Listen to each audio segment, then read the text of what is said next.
En el sentido común se suele pensar que al interior de la ciencia las discusiones están saldadas. La ciencia tiende a aparecer como una institución sólida, acabada, hecha y derecha, donde todo es indiscutido.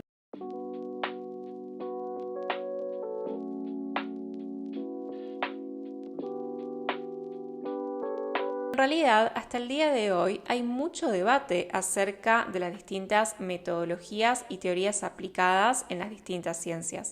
Por algo existe la epistemología, una rama de la filosofía que se pregunta por la construcción del conocimiento para revisar los presupuestos teóricos y metodológicos de los que parte la ciencia. Esto podemos decir que existen distintos enfoques epistemológicos. El enfoque epistemológico define desde qué teorías, desde qué métodos me voy a parar a la hora de hacer una investigación. Nunca dejará de haber debate, ni conflicto, ni choques. Hay corrientes epistemológicas más dominantes que otras y esto depende de cuestiones como la disciplina, el lugar y el momento. Por eso muchas epistemologías críticas entienden que la ciencia es un discurso, una forma de conocimiento más, entre otras.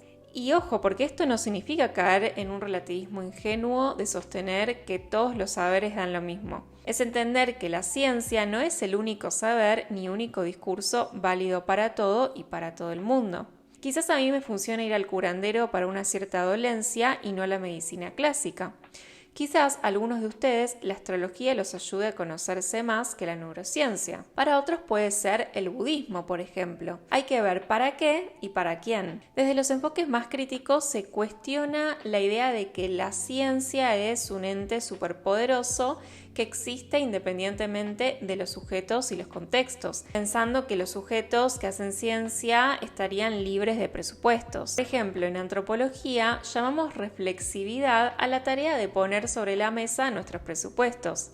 Reconocerlos no solo es una tarea ética, sino que también resulta en una investigación más rigurosa, porque previamente hicimos un ejercicio crítico. Ahora, no es que nos deshacemos completamente de ellos. Siempre estamos operando y analizando en el marco de presupuestos, sean personales, vivenciales, teóricos o metodológicos.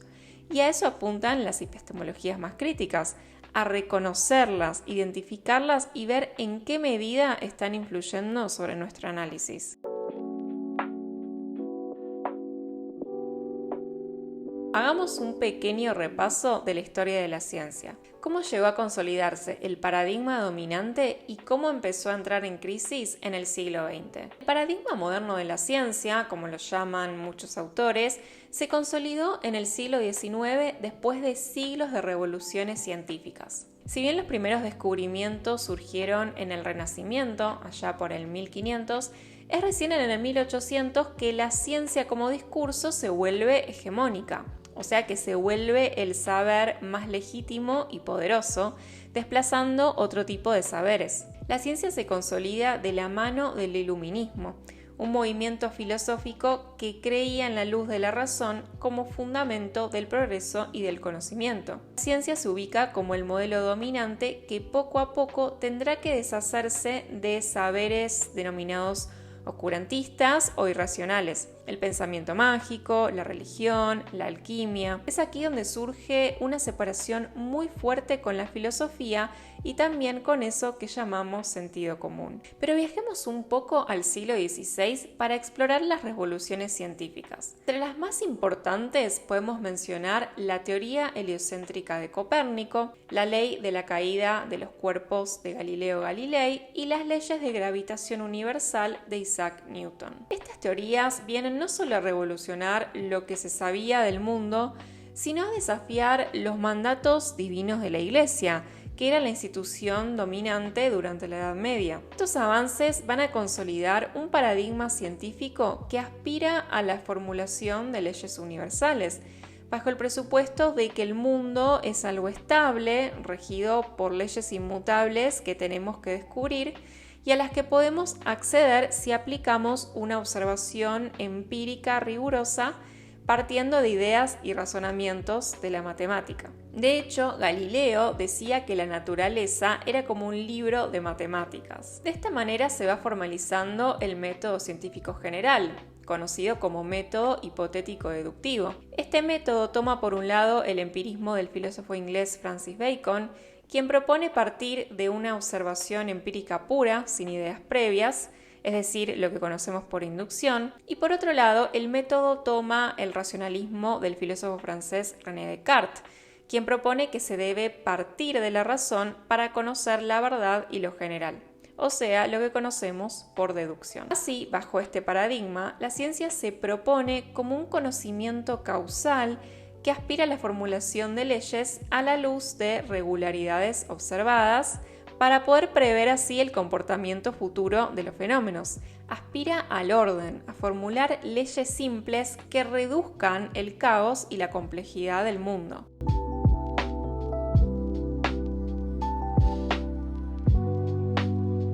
Hasta hoy en día es muy común pensar que la ciencia es capaz de formular leyes universales tal como habían postulado los científicos de siglos atrás. Sin embargo, resulta que en algún momento del siglo XX esta idea empezó a entrar en crisis dentro del ámbito científico. Todo empezó nada más y nada menos que con el físico alemán Albert Einstein y su teoría de la relatividad de 1905. En la que concluye que la simultaneidad de acontecimientos distantes no puede ser verificada. Einstein se da cuenta de que el espacio y el tiempo son relativos y no absolutos como había postulado Newton. Años más tarde, otro físico alemán vendría a meter más lío. Estamos hablando de Heisenberg, quien en su principio de incertidumbre de 1927 postula que no es posible observar o medir un objeto sin antes alterarlo. Nos dice que el simple hecho de observar un electrón altera su estado, o sea, genera variaciones en su posición y velocidad.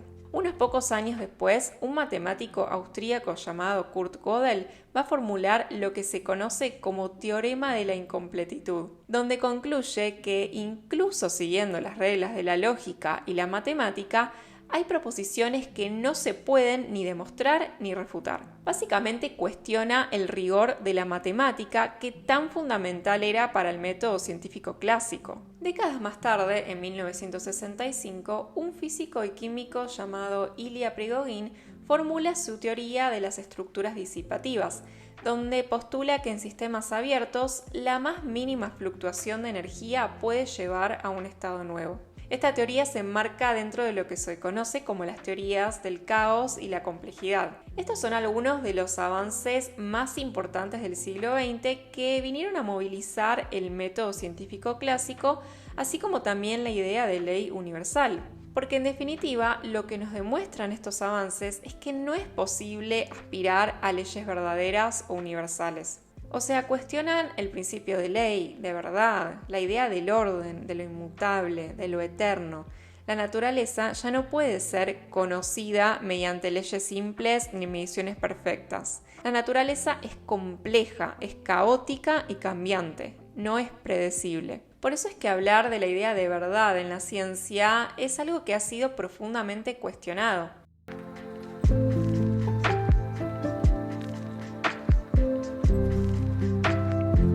Y ahora ustedes se preguntarán, ¿qué es lo que define la ciencia? Bueno, lamentablemente no hay una sola definición acerca de lo que significa hacer ciencia. No todas las ciencias son iguales. Investigar en biología no es lo mismo que investigar en ciencia política, y así podemos seguir con más ejemplos. Sin embargo, podríamos decir que todas las ciencias comparten ciertas pautas o se guían más o menos según ciertos pasos y reglas. El planteo de un problema de investigación, la formulación de hipótesis y la contrastación a través de la experiencia. Lo que las define como científicas es la producción de un conocimiento que está fundamentado en el uso de metodologías sistemáticas. Entonces, desmontar la noción de verdad en la ciencia no vuelve menos válido el conocimiento que produce, sino que implica tomar una postura que reconozca la pluralidad de discursos y formas de saber que existen.